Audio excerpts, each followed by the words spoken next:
this email? What does it mean? Communication is the imparting or exchanging of information or The news. single biggest problem in communication is the illusion that it has taken place. Conversation is the oral exchange of sentiments, observations, opinions, or ideas. Forbes Books Radio presents The Conversation with Clinton M. Padgett. I'm honored to have Joseph Grenny as my guest today. Joseph is a 4-time New York Times bestselling author, keynote speaker, and social scientist for business performance. His works have been translated into 28 languages and are available in 36 countries. He's also the co-author of one of my favorite books, Crucial Conversations. Joseph, thanks for joining me today. Great to be with you, Clint. Glad to have you. So let's talk a bit about your first book, Crucial Conversations. What makes a conversation a crucial one versus just a normal one? Well, there's a technical and then there's a practical definition. So technical definition is when you're talking about something that is high stakes, when you expect others to disagree with you, there's opposing opinions. And secondly, when there's strong emotion. But basically, it's when there's something emotionally or politically risky that you need to address. That's what we call a crucial conversation. And the way the conversation goes will disproportionately affect many things that you care deeply about. Okay, so why do people avoid having these crucial conversations? It seems like they run from the room screaming whenever they're presented with them. Well, our biggest problem is physiological. Our bodies are programmed to keep us alive, not make us happy.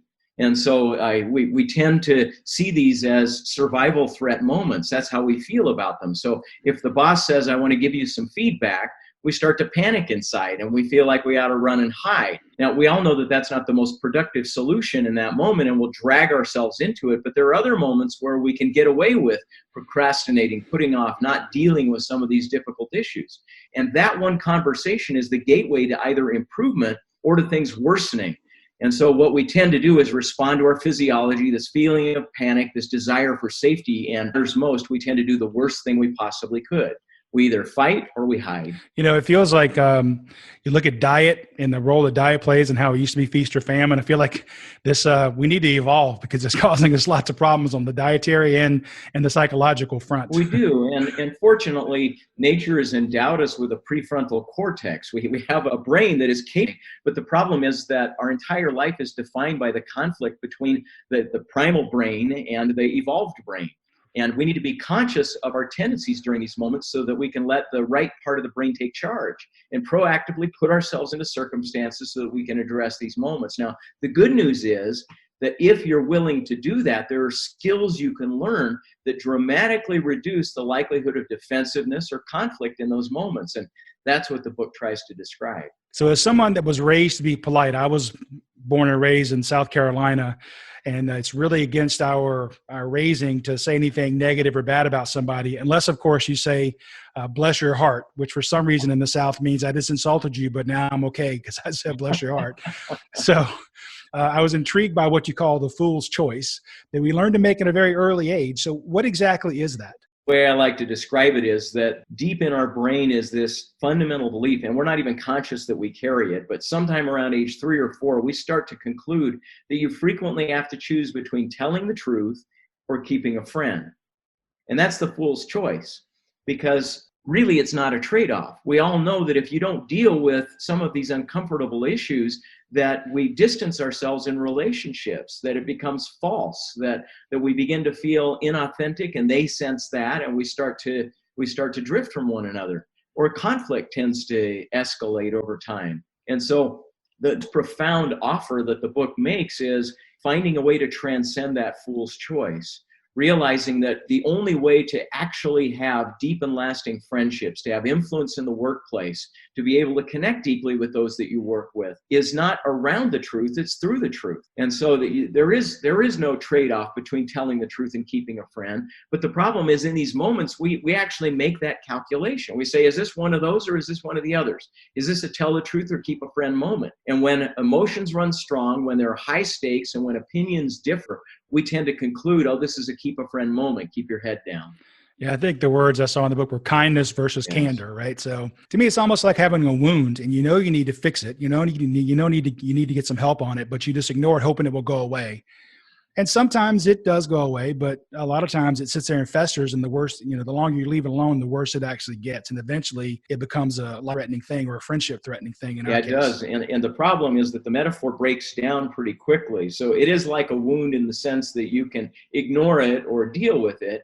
But it's different from a wound in the sense that if you don't talk things out, you act them out. The very act of ignoring it means that it doesn't mean that these issues aren't going to bother you. So if I've concluded that one of my teammates is incompetent or means ill towards me, the fact that I'm holding that conclusion is going to affect my every judgment and behavior towards that person. And that always provokes even more of the same. So different than a wound that just might keep status quo for a while, I can walk with a limp for the rest of my life.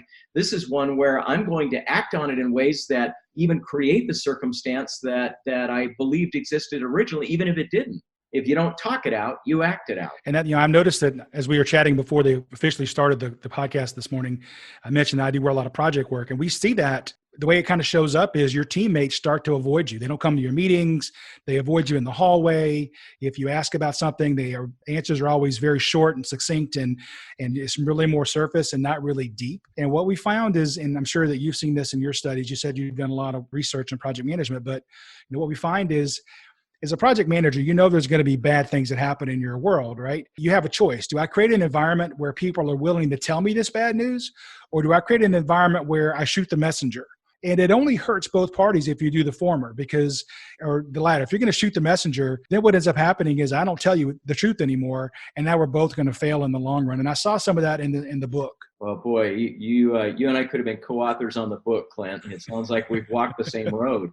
We did a study years ago of project managers and asked what percentage of them are working on a project right now that they know is doomed to fail, that it's not going to come in on time, on budget, on spec. They already know that's the case. And we asked their constituents too, those participating in those projects. And of the population that responded, 85% said that right now they're working on that kind of a project. But here was the key issue. Then we asked, is that information on the table? Are these doubts and concerns and risks out there in the open? And the vast majority of the time they weren't. So as you and I agree, if they're not talking it out, they're acting it out. And if they don't believe it's going to happen, what they're going to do is go through the motions. They're going to pretend that they're engaged in the project, but not really do what it takes to make it succeed. And that guarantees its failure. Yeah, it absolutely does, because now what happens is these people probably have multiple projects they're working on, and since this one's already in their mind doomed to failure, then reality becomes that, because the things they think have a shot first, and this one never has a chance of success. What we know in general, and this project management example is illustrative of it, is that truth is the precondition of sustainable prosperity. There is no way of working around it. And so we all need to step up to that fact. I mean, you look at what's going on in the world today with COVID, you look at race relations, you look at so many of our challenges internationally and with trade and so on. And until people can sit down at the table and fill what we call the pool of meaning, put their perspectives, their point of views candidly on the table, we can't work towards cooperative solutions. Truth is the precondition of sustainable prosperity. And that's true at home and in government as well. That actually is right into my next question. I was fascinated by the way you so simply described the pool of shared meaning. You say in the book that each of us have a unique personal pool of meaning based on our own thoughts, beliefs, and life experiences that we bring into any situation. And that when two people enter a crucial conversation, they don't share the same pool. You go on to say that people skilled at dialogue try to create a safe environment for everyone to add to that shared pool of meaning. So how does one go about creating this safe environment? One of the most important attitudes to bring to a crucial conversation is curiosity. The problem is almost everybody listening to your podcast has already had experiences, confirmatory experiences about this point. They've come to a conversation at some point in their life with somebody who saw the world completely differently from them, but they were patient enough and curious enough to get that person's meaning into this shared pool. And without trying to contradict every point, they just tried to listen and appreciate it. And inevitably, at some point, you kind of say, good heavens, I can see how the world makes sense from your point of view. I may not agree with it. It has integrity. It makes sense. The pieces fit together. It's logical, and it's reasonable and rational and even decent. That worldview makes sense. And as soon as you recognize that, you start realizing there's parts of it that you benefit from, and then you contribute yours, and that's the birthplace of synergy. What formerly appeared to be conflicting ideas exist side by side in this common pool, that we find new combinations, that we find creative alternatives that neither of us could have anticipated. But unless you bring an attitude of curiosity with you, instead we bring an attitude of judgment, and we come hoping to defend what we're trying to contribute to the pool stays empty, because we start playing what we sometimes call the bucket game. I put a little bucket full of meaning into this pool, and your first job is to scoop that bucket out and toss it into a ditch, and then you try to put yours in. And we do this back and forth because both of us are trying to find 10% that we disagree with from what the other person is saying. Well, usually 90% we totally agree with, so just leave it alone. Let it sit in there. And the fact that somebody else gets to have their say doesn't mean you don't get to have yours. Don't panic. Just come with curiosity. Come with the goal of trying to understand their world, not with agreeing or disagreeing with it. That's the wrong agenda. It feels like I'm having a conversation with myself right now. This is awesome. When you talked about the synergy and the pool of shared meaning, you had a statement that I really liked that said, as the pool of shared meaning grows, it actually helps people because as individuals are exposed to more accurate and relevant information, they're able to make better decisions. And that's the thing I find is missing from a lot of conversations. If you want to be a great conversationalist, I think one of the skills you better have is the ability to listen, because the conversation requires not just you talking, but also you listening. And one of the things that makes listening so much easier is realizing that you haven't surrendered your opportunity to make an alternative point by listening to another person. I think we get into this panic mode when somebody starts to get a little bit of airtime, thinking, oh my goodness, that this is going to shut down my opportunity to get the truth out there, to get the facts as the universe knows it. And it just isn't true. Go ahead and let them have their say. Let them play it out completely. Ask a lot of questions. Try to help them to express it as best they possibly can. And then take a breath and put yours right alongside theirs. Don't try to reconcile any of it. Let the reconciliation be a team challenge. That's a great concept. I really like that. So I'm curious, you mentioned in the book that the need to win really means losing. Why is winning such a dialogue killer? Come into the conversation. Now, you even look at the word conversation. Con is a prefix meaning with. If the goal is to converse with, it's to have an interplay of meaning, a shared pool of meaning by the time we're finished. If you come in with a goal of winning, your strategy will be to be manipulative. You're going to try to play verbal tricks. You're going to try to attack somebody's argument. And as soon as you do that, they mobilize in resistance to it. And so there's very little meaning filling the pool. What's happening instead is we're playing that bucket game that I referred to earlier. If you come in instead with a goal of trying to achieve results, not win your way, it's about trying to get to a great result, then you can surrender the ego-satisfying objective of winning and proving that you're right. And boy, it's a relief when you do that. The world feels so much more peaceful and wonderful when the goal is to achieve results, not be right. So let's talk about the power of the word and, along with its role in defeating the fool's choice. Why is and such a powerful word, yet so elusive? It sparks creativity. When we're under the feeling of threat that we often feel at the beginning of a crucial conversation, our brains don't function as well. And poorly functioning brains, inefficient brains, like simple objectives. That's why the either-ors become so appealing to us. Do I tell the truth or do I keep a friend? If you want to challenge your brain into activity, if you want to massage it back into higher functioning so that it's not just a limbic system, sort of your reptilian brain that's driving the conversation, the best thing to do is to present a more challenging objective to it. Is there a way here to tell the truth and keep a friend? Can I tell the boss that I think that he is a terrible organizer, or that he's alienating a significant part of our team? That's the truth I want to get across. That's how I see what's happening right now. Is there a way for me to be absolutely 100% honest and absolutely 100% respectful and loyal to my boss at the same time? Well, that's an interesting question, and it's a challenging question, and it requires a whole lot more reasoning and thought than just saying, all right, do I shut up or speak up? Which of those am I going to do? And so the birthplace of creativity really is giving your brain a complex problem to solve, and ands tend to do that. If you're not careful when you come into a conversation, you're often driven by motives that you're unconscious of. So you referenced earlier the goal of winning. Few people would consciously admit, yeah, my goal is to win. I just want them to agree with my point of view, even though that's what's probably driving me. One of the powerful skills for preparing for a crucial conversation is stopping and asking, what do I really want? Now, we insert the word really so that we can think more long-term and value-based. What do I really want? And we even encourage people to elaborate on it at 3 levels. What do I really want for me? So it's okay for you to be explicit about your personal objectives. I want to be successful in my project. I want people to respect my work. I want to get a win for my career. That's fine. But secondly, what do I want for the other person? Now that one's challenging, particularly if my goal is just to win, because that will start to reveal to me that I have a selfish motive, that my goal really is, I don't care about you, all I can do is care about me. That's humbling. And we start to surrender those lower motives when we become conscious of them.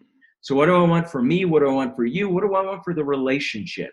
If you force yourself to answer that question, 90% of the mistakes you would otherwise have made in your crucial conversation will disappear. If your motive is right, your behavior tends to follow. And there was kind of a follow-up statement or question as well that said, what do I not want to happen, right? I don't want to lose my friendship. I don't want to get divorced. Sure. Well, very wise to be clear on the boundary conditions as well. So I've noticed that it's much easier to recognize when others are getting off course when I'm merely an observant bystander, but it's much more difficult to recognize it when I'm actually a participant in the conversation. Why is that, and how can we fix it? Well, our bodies aren't designed very well for self-awareness. The eye can see everything but itself. So since the eye is the dominant sense, I'm getting all this visual data about how horribly you're doing in this conversation right now, Clint. I mean, I can see your brow furrowing. I can hear your voice raising. I can see you leaning forward. There's spit spraying out of your mouth, even with your mask on. And so all of this I can see. But what I can't see is me. I can't see how I look to you. And so it requires special awareness for you to start to become alert to the signs that you're in a crucial conversation, that you're moving to what we call your style under stress. There's a test in the book called the Style Under Stress test, and you can go to crucialconversations.com as well to take that test. And it just alerts you to your common tendencies, what we call your native tongue during crucial conversations. And being more aware of that helps you to catch it quicker when you start to move that direction. I interviewed someone recently who wrote an article on Zoom fatigue. And apparently that really is a thing. And one of the reasons people have Zoom fatigue is a little bit of what you're alluding to. And that is when on Zoom call, typically you see yourself on the call and you spend a lot of your time looking at yourself. And that causes stress because you didn't notice your collar was out of whack, and you didn't notice your hair wasn't quite right. And it causes all this angst, along with all the other things that come with Zoom calls of it's freezing and I'm frozen, am I on mute, I don't know it, But so Zoom fatigue actually is a thing, and a lot of it relates to what you just described. So that's really interesting. Interesting. So it's a lot more cognitive real estate, and that's more taxing to you. So, I mean, wouldn't that be a wonderful metaphor if at least occasionally, maybe not constantly, but if during a crucial conversation that was face-to-face rather than virtual, you had a little pop-up screen that showed you what you look like. Kind of an asset. I don't really want to know the truth. I know I look good. Don't prove me otherwise, Yeah. right? Is it possible to have a crucial conversation if only one of the participants puts the lessons you've developed in the book to use and develops the skills, or do all parties need to master them? Well, that was the study condition for the book. So we wanted, when we spent about 10,000 hours in observation of crucial conversations in preparation for writing the book. And the conditions we were most interested in were, number one, when somebody had relatively less power. There was a power differential, because that's always the cop-out. Well, you can tell the truth, but not to somebody with more power, not to a boss, not to a doctor, not to a senior executive. And so that we wanted to watch that. Are there actually people who are remarkably candid even when there's a power differential? Second, we wanted to watch in conditions when the person with relatively more power had a track record of being pretty defensive, difficult to talk to.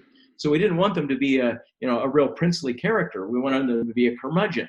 Finally, we wanted it to be a condition when the topic at hand was pretty significant, pretty high stakes. So that's where we watched. So if the skills in the book don't measure up to those conditions, then they aren't worth the page they're printed on. We really wanted to find it. And here was what was interesting, Clint. When we go into organizations where they say, yeah, well, there's nobody that could ever tell the truth to so-and-so. And there'd be some prickly boss with a whole lot of power that nobody ever told the truth to. But then we'd ask the question, well, is there somebody here who does? Is there somebody here who just finds a way to be able to express whatever needs to be said? And almost inevitably, they would name a person. And everybody would name the same person. And those are the ones we wanted to watch. Now, sometimes it might have been because they were the brother-in-law or something like that. But usually that wasn't the case, because we know families don't tell the truth to each other either. And so usually it was somebody that just really transcended that fool's choice that you described earlier. They lived in a world where they said that if I want real relationships, it's going to be through the truth, not around the truth. And then we began taking notes. What do they do? And the patterns became apparent very quickly. Yeah, you gave some excellent examples in the book. I think an early one was Kevin, who spoke truth to the CEO, and the CEO was upset because he wanted the office where he wanted it. He was kind of bulldozing everybody. Then Kevin stepped up in a respectful way, figured out how to get his point across and still keep his job. It was a great story. And the other one I recall was Greta, how she became self-aware that she was about to do something that was not in her best interest. She caught herself and used the techniques and tricks that you talk about in the book. Those were honestly what started drawing our attention to this being a repeatable skill set rather than just sort of a happy accident that happens now and again. That there were people like Kevin and like Greta. Greta's name was actually Mike in the real case. But there were people like this who I watched Mike move from organization to organization over the next 30 years in his career and be that same person in every one of those places and accumulate enormous influence and respect in those places because of that one skill set. So when we describe these as crucial conversations, these really are at the heart of healthy relationships. They're at the heart of effective leadership and most everything we care about. In fact, if I were to summarize 30 years of research, I'd say it this way, that we know that the health of relationships, teams, and even entire organizations is about one simple thing. And that is the average lag time between when people see it and when they say it, between when they feel it and when they express it, between when they encounter it and when they discuss it. So that lag time is where all the problems happen, where customers get angry, where products fail, where we lose market share, where the longer the lag time, the more the politics, the more the mistrust. The shorter the lag time, the faster we repair. That's powerful. And now what's interesting to me is that you guys didn't get into writing the book about conversations, and it actually you were doing research on something else, and this just kind of bubbled up. Yeah, that's right. So our interest has always been about how do you create rapid, profound, sustainable behavior change in large social systems, particularly organizations. So that's the platform. And one of the things we discovered about how you create change in organizations is that you have to focus on a few behaviors, the behaviors that matter the most. Time and again, when we would do research, we found that the one common behavior that has to change in order for all change to happen is shrinking lag time. It's people's ability to talk about emotionally and politically risky things as fast and as well as possible. And when that one capability exists in organizations, you can pivot rapidly. You execute flawlessly, you innovate consistently. All of the dependent measures of organizational outcomes hang on that one variable. So our research kind of dragged us kicking and screaming into the domain of interpersonal communication because of that. Well, I, for one, am really glad that it did. I hate to do this, but we got to take a break. Coming up in part 2 of my interview with Joseph Grenny, the best-selling author of Crucial Conversations, we'll talk about what it means to be emotionally illiterate. It means that we're not conscious of how we feel and not as aware of how others feel. Our emotional vocabulary is like hungry, tired, and sad. But emotional literacy means being conscious of our own emotions and what's causing them. Thanks for listening to The Conversation with Clinton M. Padgett. To find out more about Clint, go to projectsuccess.com or pick up Clint's book, The Project Success Method, at Amazon.com. This has been a production of Forbes Books Radio.